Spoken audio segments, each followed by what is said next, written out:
जय श्री राधे, जय श्री कृष्णा। मातु नर्मदे, हर हर महादेव शंभो।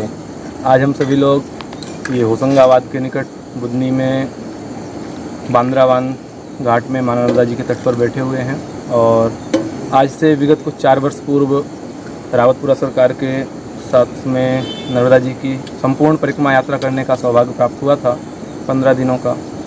तत्पश्चात इस बार पुनः आचार्य श्री लोकेश उपाध्याय जी महाराज के साथ में 15 दिन तक यहाँ पर बैठ करके माँ नर्मदा जी की गोद में बैठ करके अनुष्ठान करने का सौभाग्य प्राप्त हो रहा है। तो आज हम इस जगह पे आए हुए हैं जहाँ यहाँ पर वो काफ़ी प्राचीन जगह है और यहाँ पर 200-250 साल पुराने संत महात्मा लोग तपस्या कर रहे हैं। और क्या क्या महिमा इस घाट की है, हमारे साथ में हैं आज आदरणीय श्री लोकेश शास्त्री जी। मैं उनसे जानना चाहूँगा और सभी मित्र मंडली है हमारी, सभी लोग हैं यहाँ पर, तो मैं हम सबसे जानना चाहूँगा कि क्या क्या विशेषता इस जगह की है और जहाँ पर हम लोग बैठ कर के आज ये सब देख रहे हैं। महाराज जी, आपसे हम जानना चाहेंगे यहाँ के विषय के बारे में और जो भी आप बताएंगे कि यहाँ पर क्या नाम है इस घाट का और कैसे कैसे संत लोग रहते हैं। हमने सुना है कि यहाँ पर माँ नर्मदा जी एक माता जी को भोजन कराने आती थीं और आज भी आती हैं, दर्शन देती हैं। तो कृपा करके हमको उसके बारे में आप सारी जानकारी एक बार ज़रूर दें। बहुत बहुत धन्यवाद आशु। और सर्वप्रथम सभी श्रद्धालु बंधुओं को मेरा नर्मदे हर जय जय श्री राधे, जय राधा माधव। जैसा कि आपको आदरणीय आशु कृष्ण जी ने जो बताया माँ नर्मदा की महत्ता के विषय में, तो माँ नर्मदा की महत्ता को इतने सूक्ष्म शब्दों में कह पाना असंभव है, परंतु जैसा इनका निवेदन रहा आप सबकी जानकारी के लिए भी मैं आपको ये बताना चाहता हूँ। जैसा कि इन्होंने पूछा आचार्य श्री ने कि नर्मदा इस घाट का नाम क्या है और इसकी महिमा क्या है, तो देखिए नर्मदा महापुराण के अनुसार इस घाट का नाम बंदर भालू तीर्थ के नाम से ही जाना जाता है। माँ नर्मदा के दोनों तटों पर 3 करोड़ 8 हज़ार तीर्थ हैं लगभग, उत्तर और दक्षिण तट पर। तो माँ नर्मदा के इस पावन तीर्थ को बंदर भालू तीर्थ के नाम से ख्याति प्राप्त है। तो बंदर भालू तीर्थ का अपभ्रंश हो गया तो ये बांद्रा भान हो गया। तो बांद्रा भान हो गया। यहाँ एक कथा भगवान व्यास ने सुनाई है जन्मेजय को और उसमें कहा है कि बंदर भालू 2 थे, तो उन्होंने आपस में लड़ते हुए यहाँ शरीर त्याग दिया। बंदर की मुक्ति नहीं हो पाई, क्योंकि नर्मदा जी जब उस समय बाढ़ पर आईं और बाढ़ के समय जो भालू का जो शरीर सूख गया था मरने के बाद इस वन में, तो उसका शरीर तो नर्मदा जल के स्पर्श से भगत शिवलोक को प्राप्त हो गया, वो उसकी जीवात्मा। परंतु जो बंदर का शरीर था वो सारा शरीर तो नर्मदा को स्पर्श कर पाया, परंतु एक वृक्ष के मध्य में 2 डालियों के बीच में उसकी खोपड़ी जो थी वो स्थिर रही। वो कहीं ना तो खसक करके कहीं गई, ना नर्मदा जल का उसको स्पर्श किया। तो ऐसा वर्णन है कि उस जो बंदर था जिसकी खोपड़ी रखी हुई थी, जो नर्मदा जल को स्पर्श नहीं कर पाई थी, उसका अगला जन्म एक रानी का हुआ और लेकिन उसका मुंह बंदर का ही रहा। क्योंकि उसकी मुक्ति नहीं हो पाई थी। तो सारी कथाएं राजा ने उसकी व्यथा को पूछा तो उसने बताया ऐसी ऐसी बात है, मुझे पूर्व जन्म का ज्ञात है, लेकिन मेरी खोपड़ी किसी वजह से नर्मदा जल को स्पर्श नहीं कर पाई है। तो अगर वो स्पर्श कर पाएगी तो मैं सर्वांग सुंदरी हो जाऊंगी, मुख से भी। शरीर से तो वो थी क्योंकि शरीर का पूरा भाग खोपड़ी को छोड़ करके नर्मदा जल को स्पर्श कर गया था।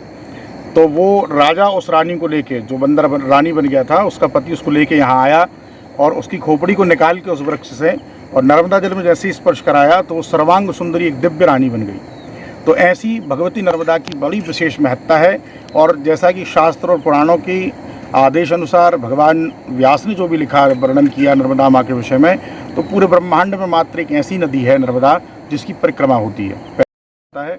जिस प्रकार शालिग्राम में आवाहन स्थापन आदि की आवश्यकता नहीं होती, इसी प्रकार जो बाणलिंग माँ नर्मदा के पूजित हैं, शिवलिंग जो माँ नर्मदा के पूजित हैं जिन्हें नर्मदेश्वर कहते हैं, उनमें आवाहन स्थापन की आवश्यकता नहीं होती। आप सीधे ध्यान कर करके महादेव की कृपा प्राप्त कर सकते हैं उस शिवलिंग का दर्शन करा के। रही बात माँ नर्मदा के तट पर संतों की, तो माँ नर्मदा के एक एक कण, मार्कंडेय ऋषि ने इसकी माँ नर्मदा की सर्वप्रथम परिक्रमा की और परिक्रमा करते समय मार्कंडेय ऋषि जहाँ से नर्मदा जी को उद्गम स्थल है तो डिस्ट्रिक्ट अनूपपुर है और उस डिस्ट्रिक्ट में एक बहुत अच्छा तीर्थ है जिसे अमरकंटक कहते हैं। और शायद जिन श्रद्धालुओं को ये पता ना हो अमरकंटक क्या है, तो मैं बता दूं, जो रेलवे से संबंधित जो रेल यात्राएं की होंगी उन्हें पता होगा। और अमरकंटक एक एक्सप्रेस का नाम भी है। वो उसी अमरकंटक तीर्थ के नाम से ही एक्सप्रेस का नाम है, क्योंकि वो वहाँ जाती है। तो अमरकंटक से माँ नर्मदा का उद्गम है और कहाँ जाकर माँ नर्मदा सागर में विलीन होती हैं, गुजरात में। गुजरात में विमलेश्वर तीर्थ अंतिम तीर्थ है और वहाँ नर्मदा जाकर के सागर से मिलन करती हैं।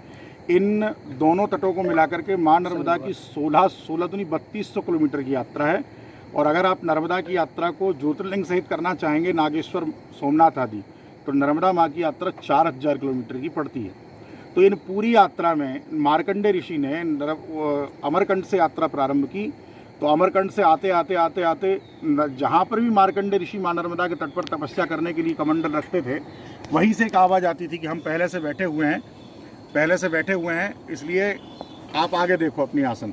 तो जब करते करते करते करते मार्कंडेय ऋषि बहुत दूर चले आए अमरकंटक से, तो माँ नर्मदा का एक और घाट है जिसको कि नेमावर कहते हैं, वहाँ नर्मदा जी का नाभि कुंड है जी। और नाभि कुंड मतलब माँ नर्मदा की नाभि है वहाँ तक मार्कंडेय ऋषि आए, परंतु उन्हें यही दिक्कतों का सामना करना पड़ा कि यहाँ हम हैं, भजन करने के लिए आगे देखो। तो मार्कंडेय ऋषि ने अपना कमंडल वहाँ नेमावर में फेंका, नाभि कुंड में, कि माँ तेरी इच्छा नहीं है तो मैं अब यहाँ भजन ही नहीं करता।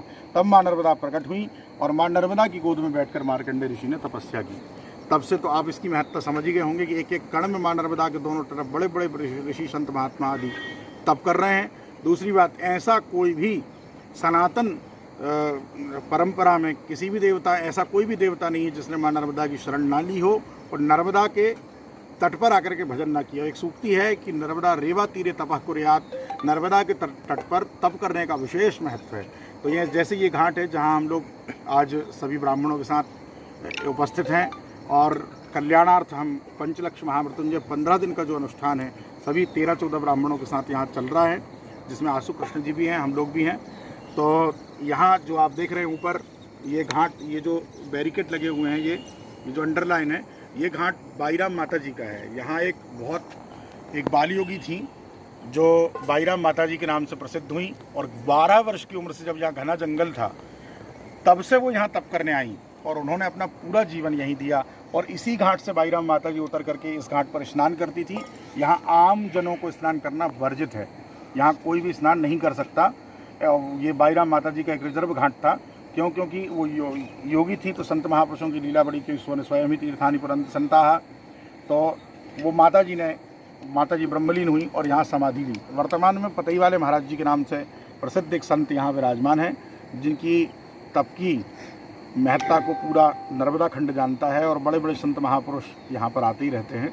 जैसे कि आज सभी ब्राह्मण देवता आए, आदरणीय हमारे सूरज जी श्रीधाम वृंदावन से, आदरणीय अवध नारायण जी, आदरणीय हमारे राम शर्मा जी, रामभद्र दुबे जी, आदरणीय हमारे अंकित कृष्ण जी, श्री सुरजीत दुबे जी, आदरणीय हमारे बड़े भाई साहब श्री राजकुमार वाजपेयी जी, श्री दीपेश कृष्ण जी, आदरणीय श्री सौरभ जी, ये सभी अच्छे उद्भट विद्वान हैं और सभी के सानिध्य में भगवान का भजन चल रहा है यहाँ। और मैं बहुत बहुत आभारी हूँ आदरणीय आशु कृष्ण जी का। जी महाराज जी, हमने यहाँ पर सुना है कि ऐसा कहते हैं नर्मदा जी के प्रत्येक कंकड़ में शंकर जी बसते हैं जी। तो कृपा करके हमको थोड़ा सा इसके बारे में आप जानकारी देंगे क्या?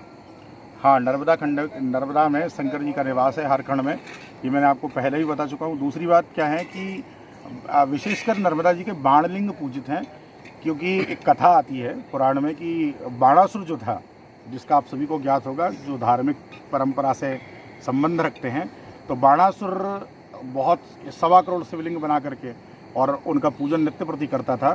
परंतु कुछ आपातकालीन परिस्थिति हो जाने के कारण बाणासुर ने सारे शिवलिंग नर्मदा में छोड़ दिए और नर्मदा में छोड़ने से उसकी पूजन पूर्ण नहीं हो पाई। वो महादेव का बड़ा भक्त था तो बड़ा दुखित हुआ। तब भगवान शिव और माँ नर्मदा ने आशीर्वाद दिया कि जो भी माँ नर्मदा के कंकड़ को पूजेगा उसमें साक्षात शंकर का निवास होगा, माँ नर्मदा के कणकण में। इसलिए माँ नर्मदेश्वर माँ के अंदर से जो कंकड़ या पत्थर निकाले जाते हैं उन्हें नर्मदेश्वर के नाम से पूजा जाता है और वो साक्षात भगवान शिव का ही प्रतिरूप होते हैं। बहुत बहुत धन्यवाद महाराज जी, आपको श्री ब्रजेश्वरी राधे सेवा संस्थान के इस चैनल में इतना समय देने के लिए।